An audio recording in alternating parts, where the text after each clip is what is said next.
बिस्मिल्लाहिर्रहमानिर्रहीम। अस्सलाम वालेकुम दोस्तों। आज मैं आपको डेबिट और क्रेडिट में डिफरेंस बताऊंगा। अक्सर स्टूडेंट्स को ये इशू होता है कि ख़ुसूस अकाउंटिंग के स्टूडेंट के स्टार्ट में डेबिट और क्रेडिट में बहुत ज़्यादा डिफरेंस नहीं कर सकते और इसमें बहुत ज़्यादा गलतियां करते हैं और उन्हीं गलतियों की वजह से अक्सर हमारे क्वेश्चन भी गलत हो जाते हैं। आज बेसिकली आपको बिल्कुल बेसिक कंसेप्ट इनके बारे में बताऊंगा कि ये कंसेप्ट अगर क्लियर हो गया तो आप चाहे आई कॉम के स्टूडेंट्स हैं, बी कॉम है, ICM में है, एम कॉम है, MBA है, फाइनेंस के स्टूडेंट है, BBA बैचलर मास्टर या किसी भी क्लास में पढ़ें, किसी भी डिसिप्लिन में, तो आपको इंशाल्लाह इस कंसेप्ट में कोई भी क्यूरी नहीं रहेगी। तो आइए दोस्तों शुरू करते हैं। शुरू करने से पहले तमाम दोस्तों से रिक्वेस्ट है कि इस वीडियो में गौर से देखें और समझें इसको, और जो भी कोई क्वेश्चन हो इसके कमेंट्स में ज़रूर अपने फीडबैक दें। तो आइए यहाँ से शुरू करते हैं। सबसे पहले डेबिट और क्रेडिट होता क्या है। डेबिट और क्रेडिट, डेबिट इस चीज़ को समझने के लिए हम बेसिकली ये देखेंगे कि जैसे कोई हम छोटा सा कोई भी बिज़नेस हम देख लें, कि हम अपनी डेली लाइफ को देख लें, तो हम कोई ना कोई चीज़ परचेज़ करते हैं और कुछ सेल कर रहे होते हैं। एक दुकानदार कोई चीज़ बेच रहा होता है और इसी तरह कोई भी ग्राहक वहाँ से जाके ख़रीद रहा होता है। अभी जब हम कहीं से कोई चीज़ ख़रीदने जाते हैं, किसी भी अपने मोहल्ले की दुकान से ही एग्ज़ाम्पल ले लें, तो हम उस चीज़ के बदले में उसको कुछ पैसे देते हैं। जो हम उसको पैसे दे रहे हैं वो हमारे कैश, जो हम उसको दे रहे हैं वो कैश हमारी तरफ से जा रहा है, तो वो क्रेडिट हो रहा है। और उसके बदले में जो चीज़ वो हमें दे रहा है, हम उससे जो भी अपना सौदा सल्फ ख़रीद रहे हैं, वो हमारे खाते में डेबिट हो रहा है। इस तरह से दुकानदार देखेगा कि उसके पास जो कैश आ रहा है वो उसको डेबिट करेगा, क्योंकि उसके पास एसेट इंक्रीज़ हो रहा है। जबकि दूसरा जो उसके पास गुड्स पड़ी हुई थी जिन्हें वो बेच रहा है, वो एसेट उससे डिक्रीज़ हो रहा है, तो वो एसेट क्रेडिट हो जाएगा। यानी हम इस कंसेप्ट को समझने के लिए बेसिकली एसेट के कंसेप्ट को समझेंगे, एसेट और लाइबिलिटी के, कि अगर एसेट बढ़ रहा हो तो वो डेबिट होता है और अगर एसेट डिक्रीज़ हो रहा हो तो वो क्रेडिट होता है। तो आइए इसको आगे देखते हैं। सबसे पहले एसेट्स और लाइबिलिटीज़ में देखेंगे कि एसेट्स, जैसे आप दोस्तों को बताया कि एसेट हम इसको बेसिकली कंसीडर ही एसेट करेंगे। एसेट में क्या होता है, हमारे पास मुख्तलिफ़ तरह के एसेट्स हैं। फ़िक्स एसेट्स हैं, वेरिएबल एसेट्स हैं, मसलन कैश है, कैश एट बैंक है। हमारे पास फ़िक्स एसेट्स हैं जैसे मशीनरी है, बिल्डिंग है, क्या, और इस तरह की और जो चीज़ें हैं ये तमाम एसेट्स में आते हैं। करंट एसेट्स हैं। ये तमाम एसेट अगर इंक्रीज़ हो रहे हों तो हम इनको डेबिट करेंगे, और अगर डिक्रीज़ हो रहे हों तो हम इनको क्रेडिट करेंगे। एसेट के अपोजिट दूसरी चीज़ जो आ जाती है उसे हम लाइबिलिटीज़ कहते हैं। लाइबिलिटीज़ यानी वो चीज़ें जो हम पर वाजिबुल अदा हैं। हम कोई भी चीज़ लेते हैं, अगर हम उधार पे ले रहे हैं तो हमारा अकाउंट पेएबल हो जाएगा, वो हमारे पास लाइबिलिटीज़ हो जाएंगे। अगर सपोज़ हमने दुकान से कोई चीज़ उधार में लिया है तो वो दुकान वाला अपने पास एज अकाउंट रिसीवेबल लिख लेगा और हम उसे अपने पास एज ए अकाउंट पेएबल लिखेंगे। अकाउंट पेएबल यानी जो चीज़ हम पे वाजिबुल अदा है, हमने इसे आज नहीं तो कल या महीने बाद या जो भी हमारे उसके साथ कॉन्ट्रैक्ट हुआ है कि हमने इसको उस टाइम पीरियड के अंदर वो पे करते हैं, तो जब भी हम वो पे करेंगे तो वो हमारे पास से कैश यानी हमारे पास एसेट डिक्रीज़ होगा। तो एसेट डिक्रीज़ की सूरत में क्योंकि क्रेडिट था, तो इसी तरह से अकाउंट लाइबिलिटी जो है वो जब इंक्रीज़ होगी तो इसका मतलब है कि हमारा इसके बदले में एसेट जाएगा। तो इसलिए लाइबिलिटी इन डिक्रीज़ होने की सूरत में हम इसको डेबिट करेंगे और लाइबिलिटी इंक्रीज़ होने की सूरत में हम इसको क्रेडिट करेंगे। दोबारा समझते हैं। जैसे एसेट डेबिट हुआ था इंक्रीज़ होने पे, ये लाइबिलिटी क्योंकि इसके अपोजिट है, तो जब एसेट इंक्रीज़ होगा तो इसके साथ लाइबिलिटी इंक्रीज़ की सूरत में क्रेडिट हो गई। यानी अगर हमने कोई एसेट लिया है पेएबल खाते में, यानी अकाउंट पेएबल के खाते में उधार पे लिया है, तो हमारे पास एसेट इंक्रीज़ हो गया, वो डेबिट हो गया। तो जब हम अकाउंट में डबल एंट्री करेंगे, डबल एंट्री सिस्टम में हम लिखेंगे, तो वो जो अकाउंट पेएबल हम लिखेंगे उसको क्रेडिट में खाते में लिखेंगे। यानी एसेट इंक्रीज़ होने पे डेबिट होगा और लाइबिलिटी इंक्रीज़ होने पे क्रेडिट होगा।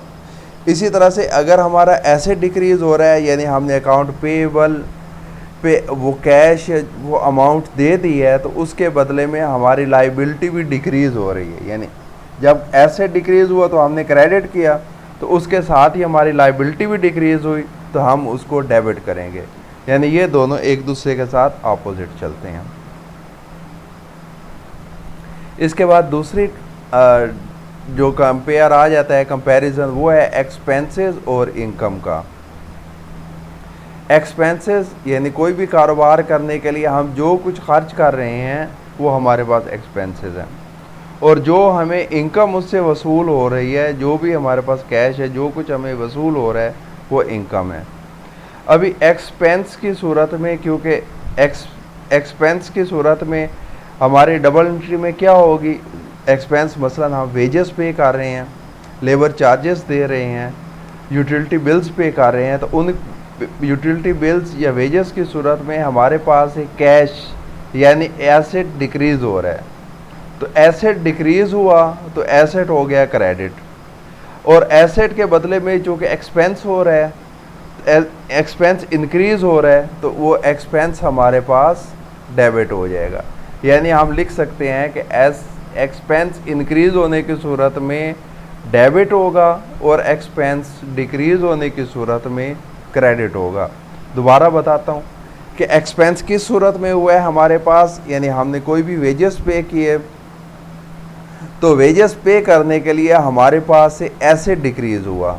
जब एसेट डिक्रीज़ हुआ है तो उसके साथ वो एसेट डिक्रीज़ हमारे पास डेबिट हो गया एसेट, और एक्सपेंस जो है वो हमारे पास, एसेट डिक्रीज़ हुआ वो हमारा क्रेडिट हो गया और एक्सपेंस हमारे पास डेबिट हो गया, सॉरी। इसी तरह से इनकम चूँकि इसके अपोजिट है, इनकम में क्या है कि हमारे पास एसेट इंक्रीज़ हो रहा है, तो एसेट इंक्रीज़ की सूरत में डेबिट होगा, तो इनकम इंक्रीज़ की सूरत में क्रेडिट होगी। क्योंकि इनकम हुई, हमारे पास कैश है, कैश बिजनेस में आ गया, तो कैश बढ़ने से हमारे पास वो डेबिट हो गया, तो कैश टू इनकम जो दूसरी एंट्री बनेगी इनकम की, उसको हम फिर क्रेडिट में लिखेंगे बैलेंस करने के लिए। इसी तरह से अगर इनकम डिक्रीज़ हुई है तो वो हम डेबिट में लिखेंगे।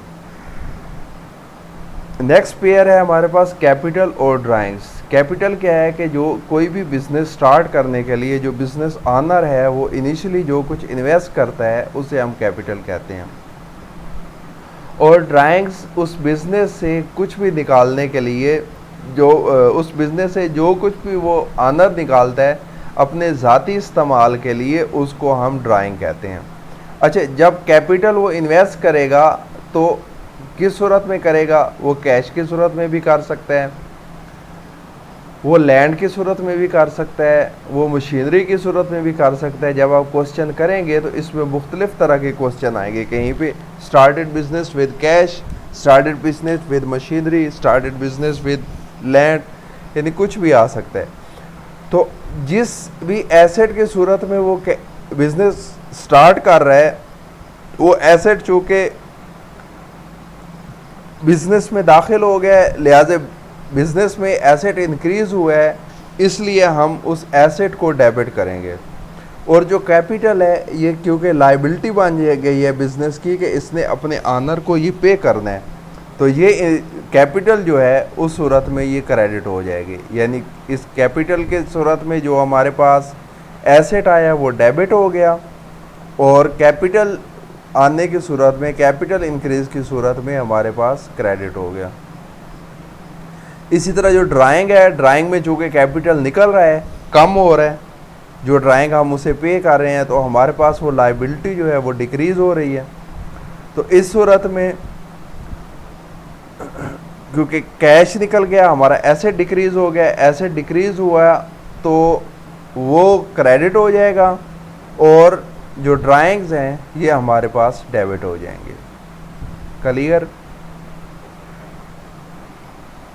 नेक्स्ट पेयर आ जाता है सेल्स और परचेजेस का। परचेजेस यानी जो भी हम बिजनेस कर रहे हैं उसके लिए हम जो भी सामान परचेज करते हैं फॉर सेल। अभी परचेजेस में दो तरह से चीज़ें आ जाती हैं। जो परचेज कहीं पे लिखा हुआ आएगा इसका मतलब यही है कि जो भी चीज़ हमने सेल के लिए ख़रीदी है, यानी हमने इसको बाद में सेल करना है, तो इस सूरत में हम इसको परचेजेस कहेंगे। इसके अलावा अगर हम कोई लैंड लेते हैं, मशीनरी लेते हैं, कोई भी इक्विपमेंट लेते हैं जो कि सेल के लिए नहीं है बल्कि हमारे बिज़नेस के लिए है, तो उसको हम परचेजेस नहीं करेंगे बल्कि उसी अकाउंट के नाम से, उसका अलहदा उसी प्रोडक्ट के नाम से अकाउंट ओपन होगा। परचेजेस में वो चीज़ें आएंगी कि जिनको हमने सेल के लिए ख़रीदा है। अभी परचेजेस जब भी होंगी तो परचेजेस हमारे पास चूँकि एसेट इंक्रीज़ हो रहा है लिहाजा ये डेबिट होगा, और इसके अगेंस्ट अगर ये परचेजेस कम हो रही हैं तो वो क्रेडिट होंगी। अच्छा, परचेज क्रेडिट किस सूरत में होगी, उस सूरत में होगी ये हम बाद में पढ़ेंगे। अच्छा, सेल्स यानी हमने जो भी सामान ख़रीदा है उसको आगे बेचने के लिए, तो जब हम उसको बेचने के लिए जब हम उसकी सेल करते हैं तो हमारे पास वो एसेट या वो प्रोडक्ट जो है वो कम हो जाती है, तो इसलिए सेल्स जो हैं ये क्रेडिट होंगी। यानी इस किस लिए क्रेडिट होंगी, क्योंकि इसमें हमारे पास वो एसेट कम हो रहा है और इस सेल्स के ज़रिए से हमारे पास इनकम इंक्रीज़ हो रही है। अभी सेल्स रिटर्न और परचेज़ रिटर्न।